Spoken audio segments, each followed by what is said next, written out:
بسم اللہ الرحمن الرحیم قل هو اللہ احد اللہ الصمد لم یلد ولم یولد ولم یکن له کفوا احد۔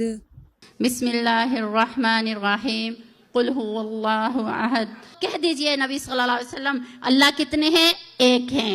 اللہ الصمد، اللہ بے نیاز ہے۔ لم یلد ولم یولد، اللہ تعالیٰ کا نہ اولاد ہے نہ وہ کسی کا باپ ہے۔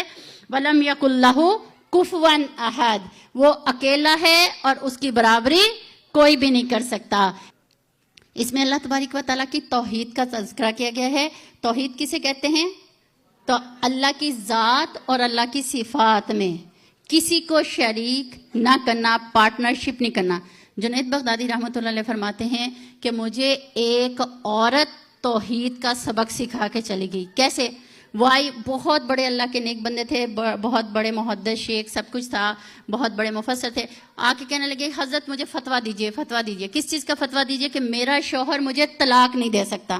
انہوں نے کہا اللہ تعالیٰ نے طلاق کا حق رکھا ہے تو کیسے آپ کو میں یہ لکھ کے دیں؟ حضرت لکھ کے دیں میرا شوہر مجھے طلاق نہیں دے۔ رونا دھونا شروع کر دیا، حضرت بس لکھ کے دیں میرا شوہر مجھے طلاق نہیں دے سکتا، نہیں دے سکتا۔ پھر اس نے کہا اللہ کی بندی میں نہیں فتویٰ لکھ کے دے سکتا، جبکہ اللہ کا قرآن نبی صلی اللہ علیہ وسلم کا جو چیز واضح ہے اس کے خلاف میں کیسے کہہ دوں؟ کہنے لگی، پھر رونے لگی، رو کے کہنے لگی کاش کہ حضرت شریعت مجھے اجازت دیتی، میں اپنا نقاب پردہ کھول دیتی، پھر آپ دیکھتے کہ میں کتنی خوبصورت ہوں، میں کتنی حسینہ جمیلہ ہوں، اور پھر آپ محسوس کرتے کہ جس شوہر کے پاس اتنی خوبصورت بیوی ہو اس کو کوئی حق نہیں پہنچتا کہ وہ دوسرے کے اوپر نظر رکھے۔ فرمانے لگی، وہ چیخیں مار کے رونے لگی، فرمانے لگے میں نے کہا واہ میرے اللہ، وہ عورت تو رو کے چلی گئی، مجھے اللہ کی توحید کا سبق سکھا کے چلی گئی۔ ایک عورت کو اپنے حسن کے اوپر اتنا مان ہے کہ میں اتنی حسینہ جمیلہ ہوں، میرے ہوتے ہوئے میرے شوہر کو کوئی حق نہیں پہنچتا کہ میرے ساتھ کسی کی پارٹنرشپ کرے، کسی کو میرے ساتھ لے کر آئے، میرے ہوتے ہوئے کسی کے اوپر نظر اٹھائے۔ قربان جائے میرا اللہ، او مالک جو تمام حسینوں کو بنانے والا ہے، کائنات کو بنانے والا ہے، تمام تعریفیں اسی مالک کو سجتی اور جتتی ہیں جس نے کائنات میں جس کی تعریف کی وہ حقیقت میں اللہ کی تعریف کی۔ جو ہم کہتے ہیں میں ایسی میں ویسی بن گئی، اللہ تعالیٰ نے فرمایا نہیں، یہ تعریف اللہ کو جچتی ہے۔ تو دیکھیں میں اور آپ ہم اپنے ساتھ کسی کو پارٹنرشپ برداشت نہیں کرتے، جبکہ شریعت نے 4 شادیوں کی اجازت بھی دی ہے، پھر بھی دیکھیں کہ ہماری حالت کس طریقے سے ہوتی ہے۔ تو اللہ تعالیٰ نے یہاں پہ توحید کا درس ہمیں دے دیا کہ تم سن لو، تم نیک بنو نہ بنو، نمازیں پڑھو نہ پڑھو، جو کچھ کرنا ہے ساری دنیا بیٹھ کے سجدے میں سر رکھ کے قیامت تک کی نسلیں اللہ کے آگے جھکتی رہیں اور کہیں میں نے اللہ کی تعریف کر دی، تب بھی اللہ کا ذرا بھی حق ادا نہ ہوا۔ اللہ فرماتے مجھے اس سے کوئی فرق نہیں پڑتا، ساری دنیا میری نافرمان ہو جائے، میری شان میں ذرا بھی فرق نہیں پڑتا۔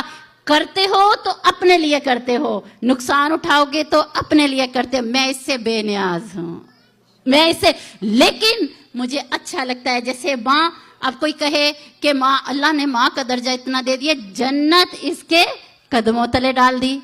اب اگر کوئی آ کے اس کے بارے میں کچھ کہنا شروع کرے، کسی کے کہنے سے تو کچھ نہیں ہو جانا۔ تو اس لیے اللہ تبارک و تعالیٰ نے فرمایا کہ اللہ تبارک و تعالیٰ ان تمام چیزوں سے استغنا ہے۔ اب اللہ تعالیٰ کے ساتھ لم یلد ولم یولد کا کیا مطلب ہوا؟ کہ اللہ کے کوئی اولاد ہے یا اس کا کوئی بیٹا بیٹی ہے یا اللہ تبارک و تعالیٰ کسی کا باپ ہے؟ فرمایا کچھ بھی نہیں ہے۔ اس لیے یہ سورہ اخلاص سے صحابی آئے، اللہ کے نبی صلی اللہ علیہ وسلم قیامت کب آئے گی، قیامت کب آئے، قیامت کا بددعا ہے۔ فرمایا تم نے قیامت کی کیا بہت تیاری کر رکھی ہے؟ تو فرمانے لگے میں نے تو کوئی خاص تیاری نہیں کی۔ تو فرمایا اتنے زیادہ کانشیس ہو کے پوچھ کیوں رہے ہو؟ فرمایا بس میں نے آپ سے محبت کی، سورہ اخلاص سے محبت کی۔ سبحان اللہ۔